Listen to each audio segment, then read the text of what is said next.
Olá, sou o Rubens Branco. Vamos falar hoje aqui sobre vários assuntos, principalmente o que aconteceu no ano de 2020 na área do direito tributário. Como sempre, havendo dúvidas, liguem para o canal, mandem um e-mail e faremos o possível para responder a dúvida de vocês. Durante o ano de 2020, houveram várias decisões judiciais que esclareceram assuntos muito importantes para o contribuinte e para a União Federal, para a Receita Federal. Um delas foi uma decisão do STF que decidiu pela inconstitucionalidade da incidência da contribuição previdenciária a cargo do empregador sobre o salário e maternidade. Com isso, houve uma diminuição do encargo para as empresas quando o pagamento do salário e maternidade, porque a Receita Federal exigia a contribuição previdenciária sobre esses pagamentos. E o STF, Supremo Tribunal Federal, decidiu que essa cobrança era inconstitucional. Isso foi muito positivo. Por outro lado, o fisco também ganhou uma discussão que falava sobre a incidência dessa mesma contribuição social sobre o valor a título de 1/3 constitucional de férias. Isso foi prejudicial para as empresas, porque já haviam decisões anteriores, inclusive do STJ, confirmando a não tributação no caso de pagamento de férias. Com isso, aquelas empresas que no passado consideraram ou fizeram esses pagamentos sem o recolhimento da contribuição social devem refazer as contas, porque provavelmente poderão receber a visita do fisco fazendo a cobrança. E aí, obviamente, se não houver realmente mais recurso, como de fato não há, a empresa pode se antecipar e recolher com uma imposição de penalidades menores do que se esperar o fisco vir autuar. Uma decisão importantíssima para os contribuintes em 2020 foi a extinção do voto de qualidade nas decisões do CARF, que veio através do artigo 28 da Lei 13.988/20. O que é o CARF? O que é isso? O CARF é um tribunal administrativo que julgava as ações de natureza tributária, as discussões entre o fisco e a Receita Federal.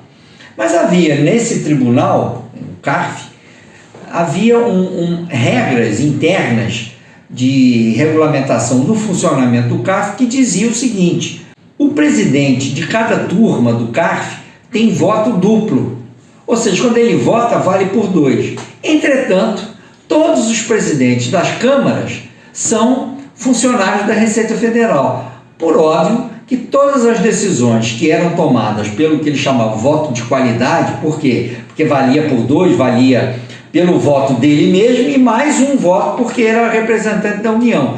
E, consequentemente, o contribuinte entrava nessa disputa já perdendo, vamos dizer assim. Muito bem, com esse artigo 28 da Lei 13.988 de 2020, essa possibilidade do voto de qualidade acabou. Agora, quando houver empate entre os julgadores de uma Câmara, de uma sessão qualquer do CARF, o empate prevalece a legislação. O empate prevalece o que dispõe o Código Tributário, que vai beneficiar o contribuinte e não a União. Isso foi importantíssimo e vai mudar, consequentemente, daqui para frente, as decisões, porque os contribuintes agora estarão, em princípio, em igualdade de condições com os representantes da Fazenda Nacional.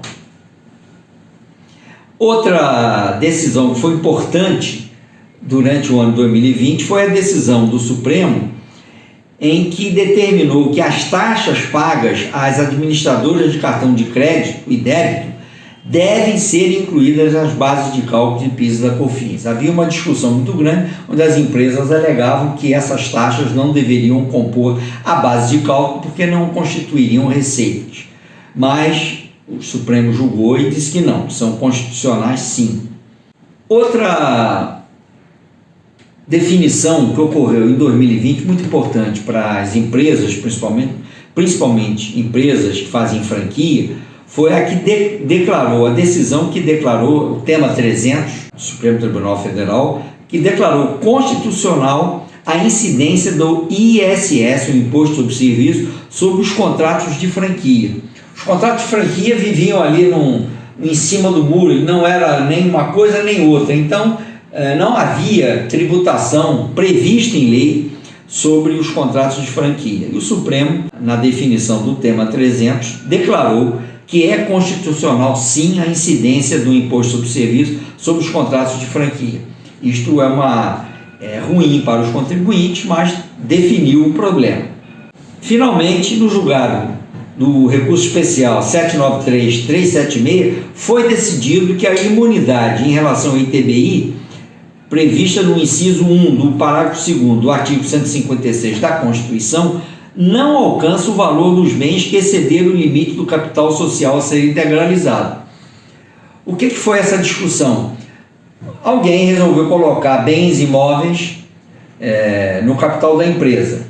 Os bens imóveis, pela disposição do Código Tributário Nacional, ao ser incorporado ao capital da empresa, não tem incidência do ITBI, a menos que a empresa seja uma empresa imobiliária.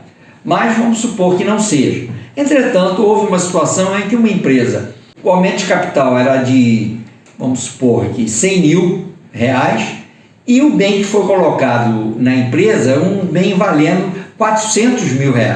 Então estavam sobrando 300 aí que normalmente a empresa deve ter deixado como reserva para futuro aumento de capital.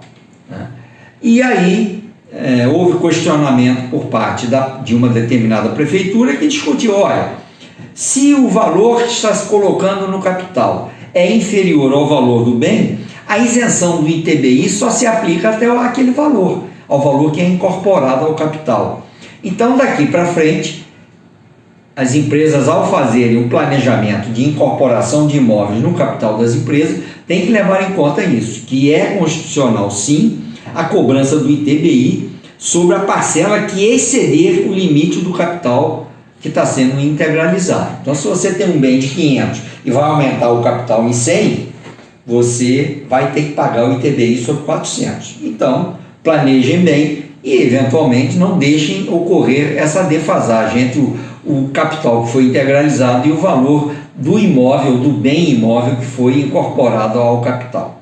Isso foram as principais decisões que tornaram definitivas essas análises e que beneficiam, em alguns casos, o contribuinte. O principal delas é a extinção do voto de qualidade. Em outros casos, beneficiou o fisco, ou os municípios, ou os estados, na cobrança do ISS e do ICMS. É isso aí.